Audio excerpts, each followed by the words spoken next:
고종과 메이지 천황의 엇갈린 운명.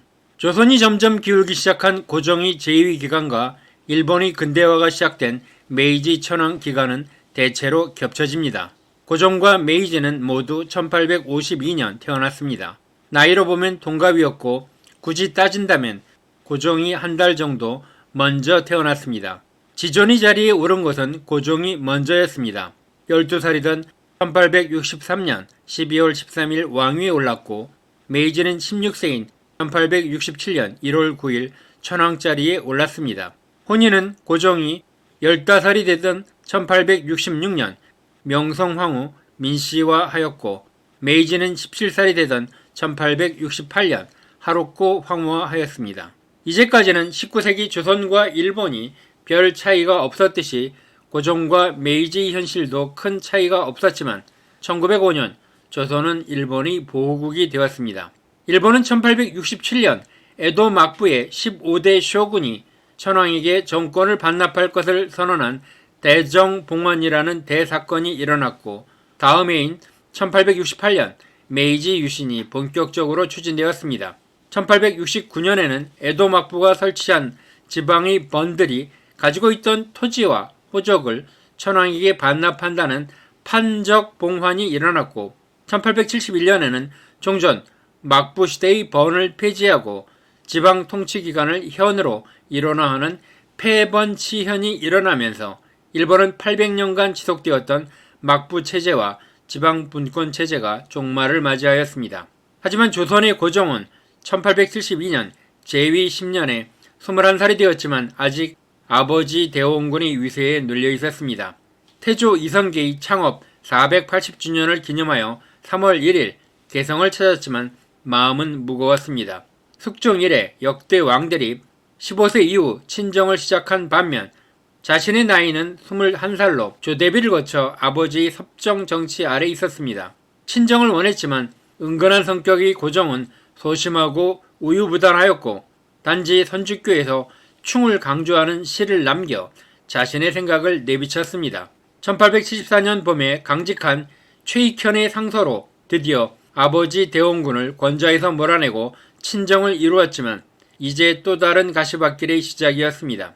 이후 조선 말기의 고종은 제국주의 열강이 각축 속에서 주권을 수호하고 열강으로부터 조선을 보호하고자 세력 균형 정책, 중립화 정책, 특사 정책 등의 여러 방법을 동원하였습니다.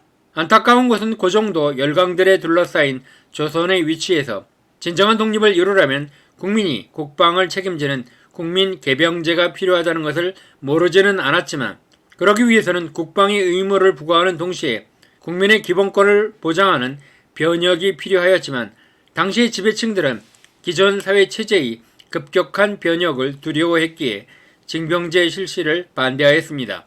고종도 지배층의 반대를 이유로 1903년 실시를 예고하기도 했던 징병제를 유보하였습니다. 이러한 사실들은 당시 지배층들이 국제정세 인식이 있어 매우 안일했다는 것을 보여주며 외세에 국가의 운명을 맡기는 것에 별다른 문제의식을 느끼지 못한 것으로 보여집니다. 1882년 90군데의 반란인 임오군란을 청군의 도움으로 진압하였고 1884년의 갑신정변도 한양에 주둔한 청군의 힘을 이용하여 일본군과 괴합화를 막아냈으며 1894년 갑오 농민전쟁에서도 철수한 청군을 다시 불러들여 농민들을 진압하면서 고종은 청나라라는 외국군대의 힘으로 자국 백성들을 죽이면서 국내를 안정시키는 모습을 보여주었습니다. 1890년 오스트리아의 외교 보고서는 조선의 상황을 허약하지만 균형 정책을 유지한다면 국가의 독립을 유지할 수 있는 조건을 갖추고 있다라고 평가하였습니다.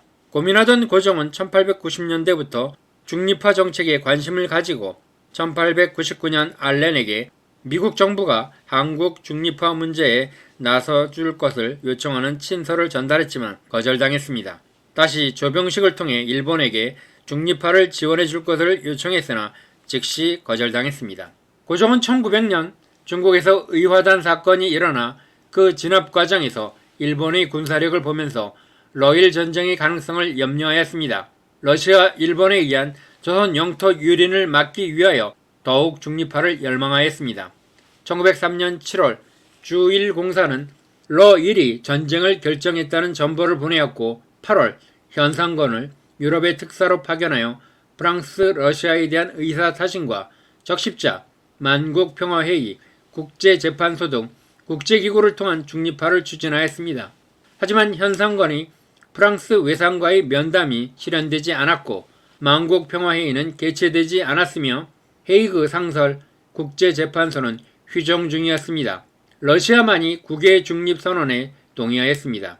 고종은 1904년 1월에 알렌 공사에게 전쟁이 발발할 경우 미국 공사관으로 파견하고 싶다는 의사를 타진했으나 미국 공사는 거부하였습니다. 위기에 처할 경우 러시아 공사관으로 피신할 생각을 표시하였으나 러시아 측에서는 파천은 일본이 한국 침략을 정당화시킨다며 만류했습니다. 1904년 러일 전쟁이 전운이 감돌자 고종은 이용익, 현상건 등이 건의한 벨기에 고문과 영국, 미국, 프랑스, 독일 등 외국어 학교 교사 등과 함께 궁중 내에 적십자사를 설치할 것과 국외중립선언을 승낙하였습니다. 고종은 국제법이 국외중립 조항에 근거하여 적십자기를 개항하면서 중립선언을 하기만 하면 국외중립을 보장받을 수 있을 것이라고 순진하게 판단하였습니다.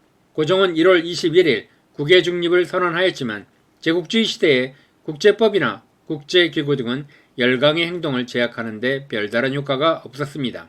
1904년 2월에 발발한 러일 전쟁은 1905년 9월 미국의 주선으로 러일, 포츠머스 조약이 체결되면서 종결되었습니다.